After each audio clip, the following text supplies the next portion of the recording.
জনগণের যুগে যুগে সবার মনে রবে। বাংলাদেশের পক্ষ থেকে জানাই ভালোবাসা, দুই বাংলার এক স্বপ্ন, মোদের বাংলা ভাষা।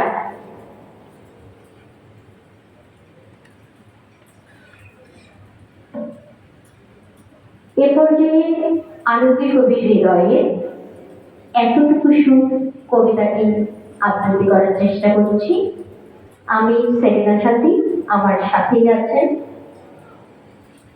একটু প্রশ্ন আলোকের কবিতা। এই যে শুনছেন, আপনাকে বলছি। আচ্ছা বলুন। বলছিলাম আপনি না খুব বিরক্তিকর একটা। কি কি বলছেন? হ্যাঁ, বড্ড বিরক্তিকর। দেখা হওয়ার পর থেকে ওইটা ওর নোটিশ শুধু মনে চলে আসে। ও আচ্ছা তাই, এবার বলুন কতটা বিরক্ত করি? অনেক অনেক বেশি। কথা নেই, বার্তা নেই, হুটহাট ব্রেনের দখল নাও। তুমি ছাড়া, তোমার ভাবনা ছাড়া কোনো কিছুই ভালো না মন তখন। ইচ্ছা ঘুরিয়ে ফেললাম, আপনি থেকে তুমি বলছি। তো ক্ষতি কি? তুমি বলতে কি আপনাকে কেউ নিষেধ করেছে? না, কেউ নিষেধ করেনি, তবে তুমি বলার অধিকার তো দেয়নি কেউ।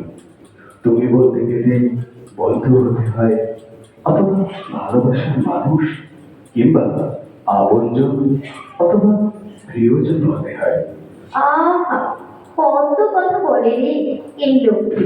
আচ্ছা, আপনার যেমনটা ডাকতে ইচ্ছে করে, যেমনটা ভাবতে ইচ্ছে করে, করুন না। এমন অনুমোদন করে ফিরিয়ে দেবে না তো? তবে কিন্তু একাকাশ একাকাশ বেদনার বৃষ্টিতে চলার পথ রুদ্ধ হবে উচ্ছ্বাসময় জীবনে।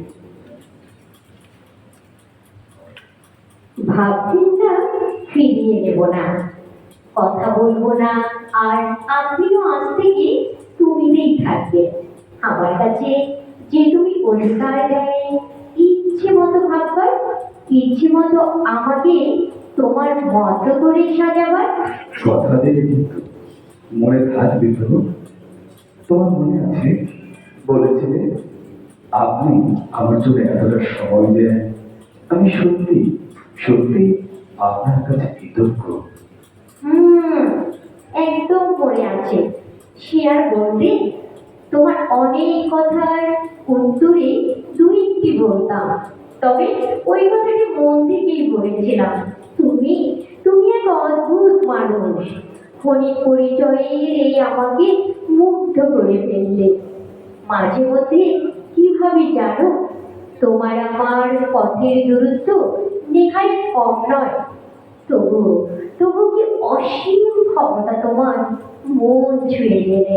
কি জানি মনটা তোমার ছড়িয়ে গেছে কিনা, তবে সেদিন আমার উত্তর ছিল আপনার জন্য কিছুটা সময় আমার কাছে সারাদিনের ক্লান্তি ভোলার মতো। আজও তাই বলছি, বলে যাব যতদিন দেহের মাঝে দমের ঘড়ি করবে উঠানামা, তোমাকে দেখতে পাওয়া, তোমাকে ভেবে চলা, তোমাকে আপন করে মনোমন্দিরে সাজিয়ে তোলা আমার এক টুকরো সুখ, যে সুখের সন্ধান করে মানব জীবন, জীবনের শুরু থেকে শেষ অবধি। এমন ভাবে বলো না, ঋণী হয়ে যাব যদি হতে না পারি তোমার তোমার সেই সুখের কারণ। ধন্যবাদ ধন্যবাদ সবাইকে। জানাই।